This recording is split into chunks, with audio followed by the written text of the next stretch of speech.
And we're back, guys, at the Porsche Grand Prix in Germany, and we have a blockbuster matchup set for tomorrow. That's right, Coco Gauff, the future of tennis, the world's ranked number 3, taking on Marta Kostyuk from the hard-hitting Ukraine, the world's ranked 27th. Now, these two ladies have played twice in the past. Both of those matches have gone 3 sets. They play at the Adelaide International 2 a couple of years ago. Coco won that in 3 sets. He won the first set. Actually, in both matches, this year they played at the Australian Open.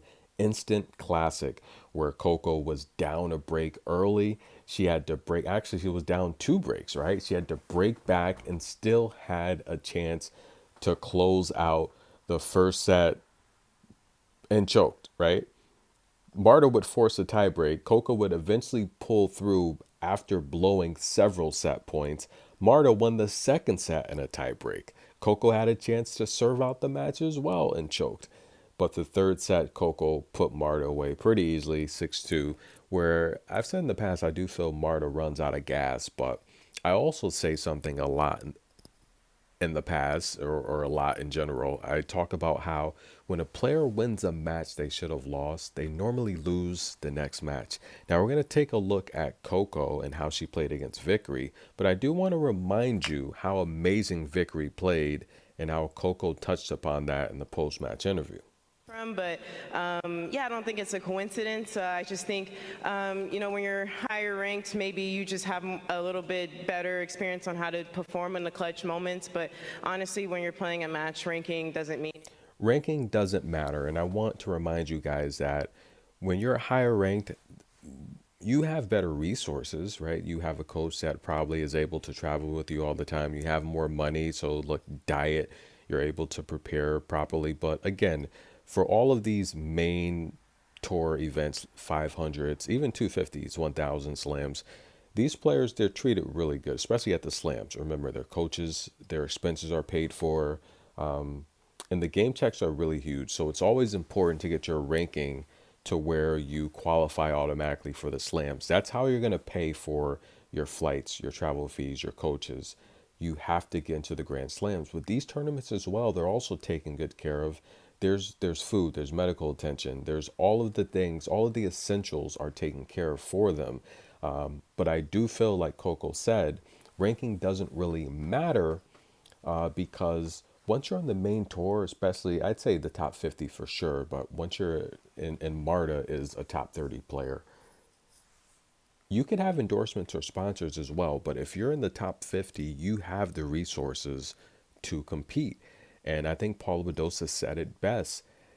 Anyone inside the top 100, it's going to be competitive. The players that are ranked higher, it may take time for them to problem solve and figure out what they're doing. And Paula Badosa said sometimes by the third or fourth game, she can figure out what her opponent is doing. And that's the advantage of being higher ranked. I think Coco said it best, is you're able to problem solve a little better. So a lot of people were talking about this matchup with Vickery where they felt it was boring. I thought this was by far the best match of the tournament. I don't see how you could say this match. And look, there was a lot of mistakes in it. And again, I'm going to touch again on my point. If you win a match, you should have lost. You're probably going to lose the next match. But Coco didn't face a match point. Marta did.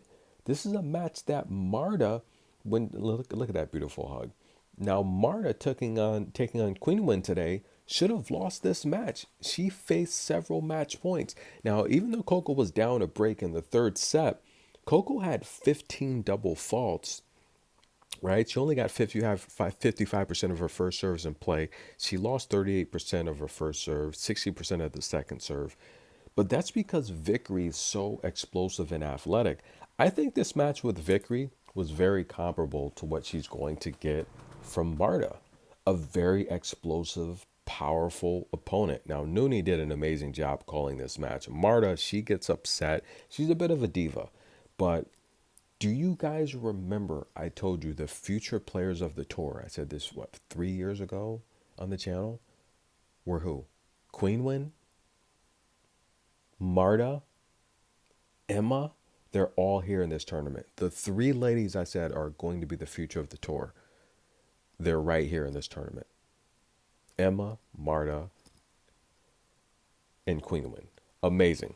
But back to this match with Coco. Look, who do you think's going to win? They've played twice. Both ladies are coming off of grueling matches. Coco has had a day to rest. I think that's going to be huge. And this is what I don't like about this tournament. You know, you have the top seeds, they have a bye, they win a match, and just like that, they're in the round of 16, approaching the quarterfinal. I think that's a bit ridiculous. Okay, I think there should be more players in the draw. Take away the bye and just schedule the draw according to seed. You know, have the better players play the worst players through qualifiers. Make it simple so they can find a rhythm. I feel having that bye, taking on players that have played one, two, possibly three matches, it's going to be very tough to find your rhythm. And a lot of people, they're looking at the mistakes, but they're not realizing why. Coco said why. This is the first clay tournament for a lot of the top seeds. They're rusty. They have to figure out the court conditions. They have to adjust to the courts. But in terms of the matchup with Marta, listen, I think Marta's going to be pretty exhausted. And I think Coco's going to have an opportunity to showcase her talent again and remind people why she's so great. But she's got to reduce the double faults, right? She had way too many double faults in this match. And I feel if she double faults like that, over 10, giving Marta those type of free points, Coco's going to be in trouble. But as long as she can control her double faults, I just feel she's just all around just a better player than what Marta can produce. I do think Marta is getting better, but again, I think Marta plays her best tennis coming forward. She's going to struggle trying to baseline with Coco. Coco backhand's too strong. This match here against Queen went earlier, 8 double faults from Marta, so it's not like she's going to be exempt from double faults. She's going to have to serve well also. She did get a higher percentage of her first serves in play, which is going to play a part in dealing with Coco, but she can't forfeit 54% of her second serves, and she cannot give Coco 6 break point opportunities. That's going to be way too many for Coco to put away Marta. But comment below, who do you think wins, Marta or Coco? I think it's going to be a great match.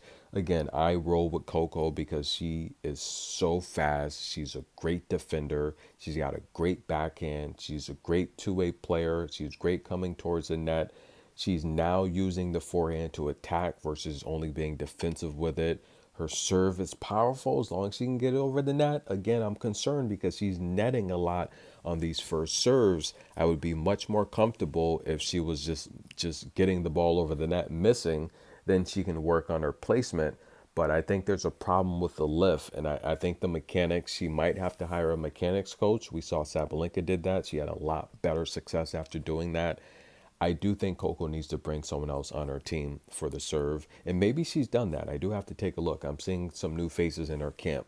But Marta's a top tier talent, and it's not going to be an easy match because opponents really get up when they face Coco. They know Coco's the highest earner in the world in terms of female athletes. They know she's the most popular player on tour. They will get up to play Coco. Trust me. So get your popcorn, guys. Who wins? Comment below. We'll be right back.